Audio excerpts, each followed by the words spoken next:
you have been achieving results. I'm sure that the people of the Turks and Caicos Islands are very happy and are probably celebrating that to this point there has been no murders in their country. Your sterling representation of Jamaica in the Turks and Caicos Islands. Your professional policing, dedication to your work, and commitment to results are to be highly commended. As you wear the uniforms and you wear them with such pride, the governor used the term swagger, you are clearly ambassadors for Jamaica. And you show the transformation of the Jamaica Constabulary Force.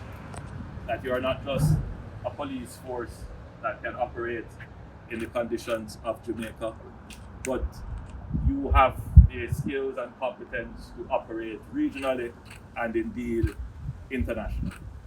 It speaks volumes to the over 150-year-old organization that is the JCF, that it can produce men and women of the quality that I have observed here today. But more than that, you have been achieving results.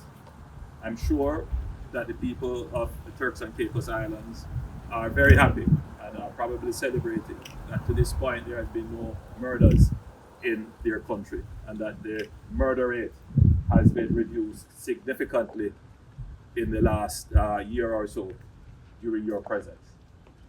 The same is happening in Jamaica, as you would well know.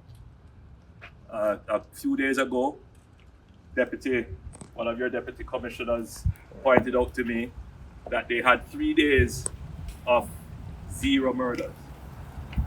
And we can get to the point where at this time in the year, we could be celebrating that there are no murders in Jamaica. It is quite possible. There are many who would have thought that Jamaica would not see our murder rate fall below 700 or even 1,000. We did it. This year, we are targeting to go below 500. As we stand now, we may be 35 ahead of that target. But I know that the men and women who you have left behind in Jamaica are working assiduously to ensure that we meet that target of falling below 500. There were challenges, let's say, but for the most part it was quite easy to transition. The climate is the same, the people are the same. We kind of share a similar culture, albeit that there are minor differences. The laws are quite similar, so there are minor differences in the laws, and so a transition from Jamaica to here was easy. Tactically, in as much as we have contributed to the development of tactical officers here, we have also learned, because the Turks and Caicos Islands have a challenge in monitoring their maritime space. As you know, the country is an archipelago, and this gives them a huge coastline scattered across 8 inhabited islands. And so they have been managing very well to contain irregular migration that is pouring into the country from Haiti. And so we have learned a lot about monitoring these spaces, and we have managed to assist the police force in tracking down, monitoring, dismantling and degrading organized criminal gangs. Since September, they have had no murders whatsoever. How were you able to achieve this? The Prime Minister used the word transplant. So the Turks and Caicos Islands before has experimented with policing options from the First World. But as I've observed and I've said publicly and even privately, that the crimes of the Third World cannot be tackled by using First World tactics. Firstly, we do not have the tools and the equipment and the technology to work as the First World does.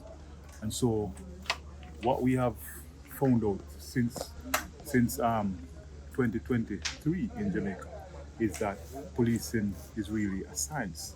And so no longer is policing an art that I do one way, you do the next way. So we have found that if we do the very same things correctly as they have been done in Jamaica, then we can achieve results that are quite similar and in fact are greater than those which we are seeing in Jamaica. We have been here for a year now. Next week we'll be here for a year. We don't know whether we'll be here any longer or for how long. The complement of the team at the beginning was 30. It has since come down to 28. We experienced some challenges and two members were returned to Jamaica. They have not been replaced us yet, but the complement is 28. Myself, two inspectors, and 26 other dogs. What area do you work in? Operations generally, but I do specialize in administration as well, also transportation. You're one of 3 women Yes, that's on correct. the team. Yes, so I am the lead female sub officer for the team, right? And we have a total of 3 females to include myself. So you can say we make up 10% of the team. Talk to us about what it has been like for you as a female police officer here in Turks.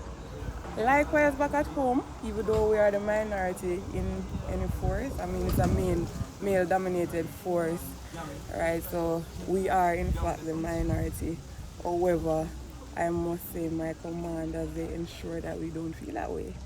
So we are always included in everything that we do, right? We are equal to our male counterparts and they treat us just like that. Crime fighting, how is it different here compared to Jamaica? So one of our major issues that we face here as Jamaicans is the language barrier. So in Turks and Caicos Islands, we have a large population of Haitians, right? And they do speak whether French or Haitian Creole. So we have that issue sometimes, right, communicating with them.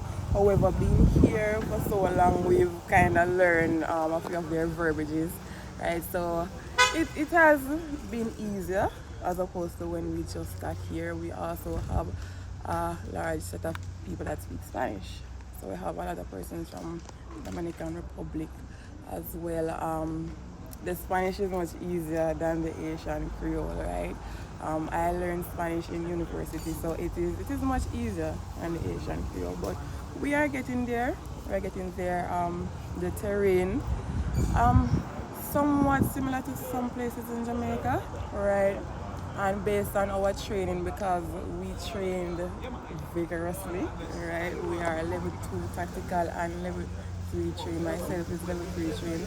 I was a part of the SWAT team back in Jamaica, so it has been a bit difficult, but we are able to overcome it.